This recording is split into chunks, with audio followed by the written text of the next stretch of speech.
నా మనసు నుండి అది వెళ్ళిపోవడం లేదండి. ఒకప్పుడు నేను ఎలా ఆలోచించాను అంటే, సంఘంలో ప్రార్థించినప్పుడు స్వస్థతలు జరగాలి, దేవుడు అలాగే సంఘంలో క్రియ చేయాలి. సంఘము పాపం అనే లోపలికి ఎంటర్ కానియకూడదు. ఏ విశ్వాసి ద్వారా అయినాను, ఏ వ్యక్తి ద్వారా అయినాను వాడు ఎంటర్ కానియకుండా చెయ్యాలి. అది నా యొక్క గుణాన్ని. ఎందుకంటే పాపం ఉన్న చోట దేవుడు ఎన్నడూ ఉన్నాడు, అక్రమం ఉన్న చోట దేవుడు ఎన్నడూ ఉన్నాడు. దేవుడు పై రూపాన్ని చూడడు, నువ్వు ఎలా ఉన్నావు, ఎలా చేస్తున్నావు అని ఎన్నడూ చూడాడు. హృదయమును చూస్తాడు, గమనిస్తాడు. వీడు హృదయం మారుతున్నదా, ఆ యొక్క పరిపూర్ణ మానవుని స్వరూపంలోనికి వస్తున్నదా లేదా అని.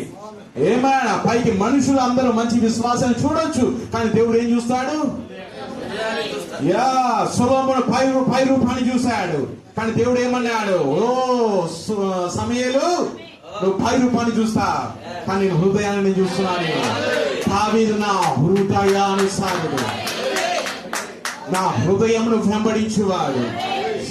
ఆ దేవుడు ఎన్నడూ మారడు, ఏ కాలంలో నా హృదయం చూచువాడు. ప్రవక్త ఏమన్నాడు? సంఘం యొక్క సౌందర్యం ఏమై ఉన్నది? సంఘం యొక్క గుణ లక్షణమై ఉన్నది. The beauty of the church is the character of the church. సంఘం యొక్క